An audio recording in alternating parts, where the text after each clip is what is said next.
A gente vai direto para Galápagos Capital com o repórter Pablo Valer, o nosso repórter Pablo Valer, que vai conversar com a economista-chefe, a Tatiana Pinheiro.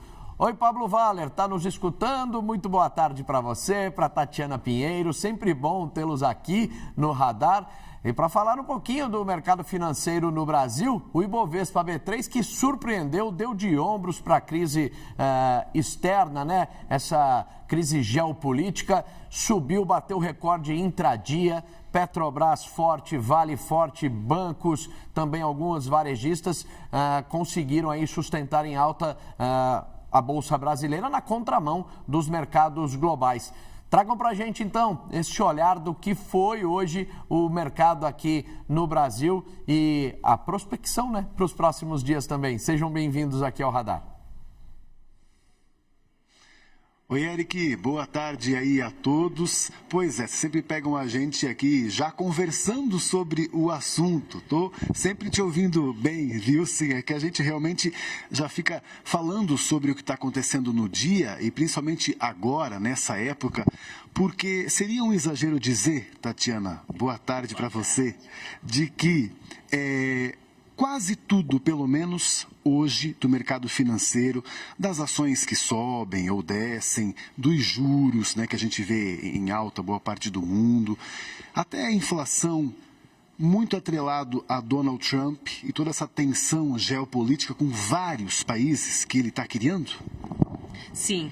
Sim, infelizmente sim, né? Uma grande parte da volatilidade desde o começo do ano, né? Desde o dia 3 de janeiro, vem dessa tensão geopolítica. Ora, as questões com Venezuela e os planos com a Venezuela, ora com questões com a volta de questões com o Irã, ora volta com questão com Groenlândia, voltamos a esse capítulo que foi muito forte no começo do ano passado, que é o de aumento de tarifas de importação, hoje anunciando aí 10% adicional para alguns países da Europa. Então, para alguns países como França, Inglaterra, que é parceira comercial, parceira de primeira ordem dos Estados Unidos, a tarifa a partir do dia 1 de fevereiro, se nada mudar, até lá sobe para 25% com esses 10% adicionais, né? Então, sim, o ano passado já foi isso, né, em grande parte do ano, com a questão das tarifas, né, então essa tensão jogada do governo americano em cima de todos os países, em cima dos mercados e seus ativos, por conta do aumento de tarifas. Isso foi ano passado, já tinha a história da Groenlândia, né, ao pensar em anexar ou qualquer coisa do tipo, mas ficou em pano de fundo e sempre foram as tarifas ao longo de 2025 e agora está um começo de ano meio mesclado, então voltam as questões geopolíticas e volta também tarifa, e a gente tem que ver o que vai vingar, né,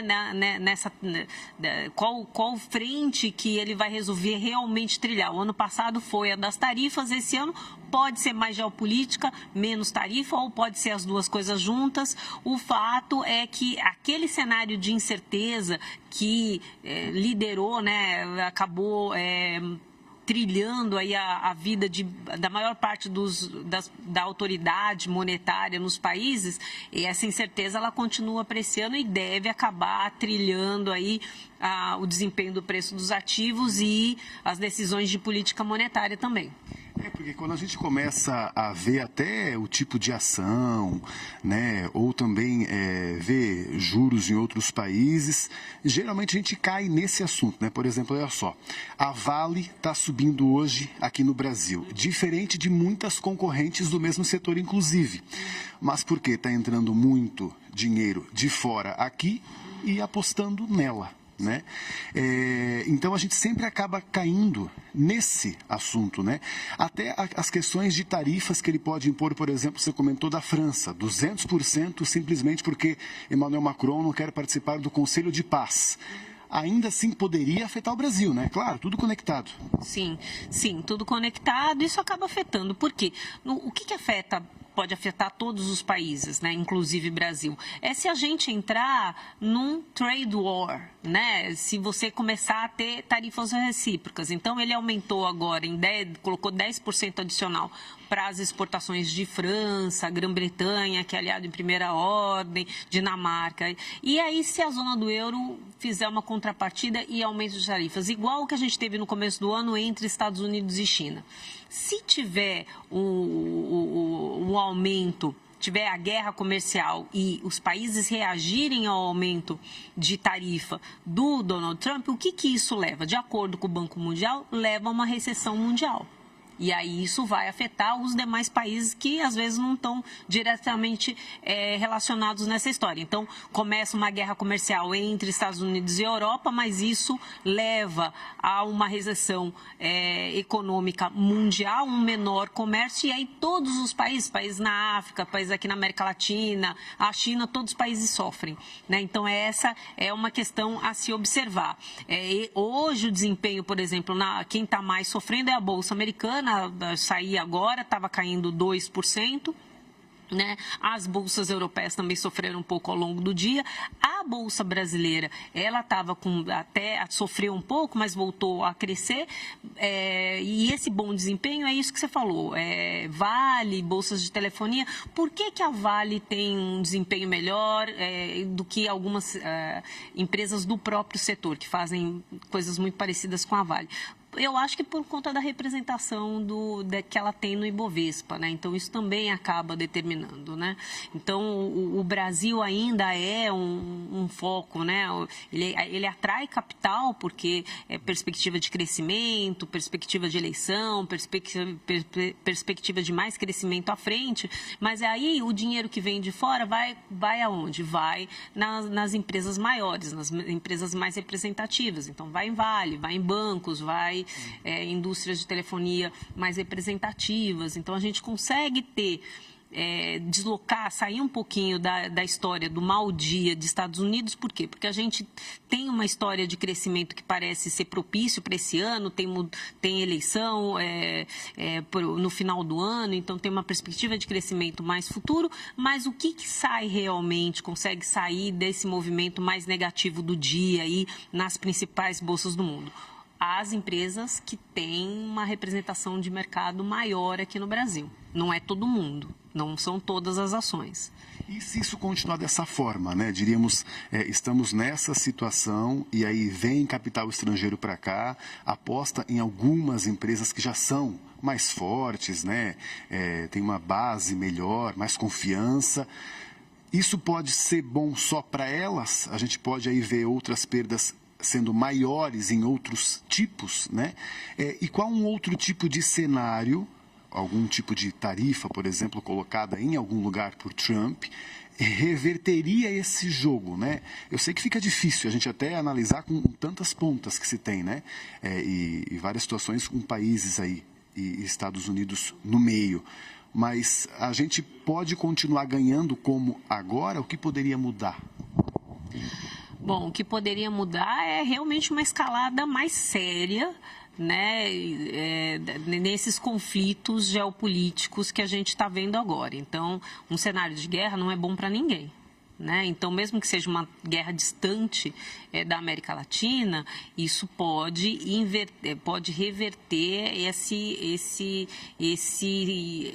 essa vontade, esse apetite por risco. Né? Estava procurando a palavra aqui, pode reverter esse apetite por risco. Por que hoje o Brasil acaba recebendo bastante recursos, como outros países emergentes? Porque ainda existe um apetite por risco no mercado mundial, a despeito do grau de incerteza que começou o ano bastante elevado. Ainda tem um apetite por risco e esse apetite por risco está procurando alguns países. O que pode mudar essa história e fazer com que ninguém ganhe é se realmente a gente tiver uma escalada bélica em alguma dessas tensões geopolíticas que a gente hoje tem aí no cardápio, né, que está acontecendo pelo mundo. Então, isso pode reverter e, inclusive, nenhum país ser fonte, né, recebedor de recursos, porque aí zera, né? O mercado entra num mood de aversão a risco e aí o que tem o capital acaba indo mesmo para os ativos livres de risco. Então, é mais demanda por ouro, mais demanda por prata, isso se a gente caminhar para um cenário mais bélico. Por enquanto, se a gente fica por isso, eu acho que eu estava lendo uma explicação muito boa, parece que a leitura do mercado, por enquanto, é de que não tem uma escalada. né? O que você tem é, talvez você consiga aí uma negociação, o Trump consiga o objetivo dele de trazer a zona do euro para negociar a Dinamarca, mas que não tem uma escalada, que o próprio desempenho, a performance negativa do mercado faz com que o Trump desista de fazer uma escalada, seja contra a Groenlândia, ou contra a Venezuela, ou contra o Irã. Tem essa ideia, o mercado tem essa ideia que os preços de mercado, o desempenho dos ativos faz uma autorregulação no grau de interferência que o governo americano quer fazer no mundo. Mas isso a gente vai ter que observar, a gente não sabe, a gente vai ter que ver os próximos dias. Tomara que o Donald Trump tenha uma analista ao lado dele, como Tatiana Pinheiro, que ele pode perceber que quanto mais ele ataca, mais pode prejudicar ele mesmo. Sim. Não é, Tatiana? O recado é bem claro e, aliás, muita gente do mundo comentando isso. Tomara que essa ideia chegue a ele, que ele assimile isso, né? Eric, com você. Exatamente, indo muito ao encontro que a Tatiana disse, o que você também falou, porque quanto mais ele fica nessa retórica, né, dos planos para a Groenlândia, de tarifaço contra a Europa, há uma fuga, né, há uma aversão a ativos norte-americanos. O investidor deixa as treasuries, deixa inclusive o dólar e vem para país emergente, como a Tatiana também falou muito bem, e aí a Bolsa Brasileira acaba tendo um bom desempenho porque atrai também esse fluxo de capital estrangeiro. Pablo Valer, muito obrigado, viu, pela sua participação. Agradeço também a Tatiana aqui e um ótimo fim de tarde, uma ótima noite para vocês. Agora a gente vai fazer uma rápida pausa e você não saia daí. Continue com a gente no Times Brasil, licenciado exclusivo CNBC, líder mundial em negócios no Brasil. O Radar volta já.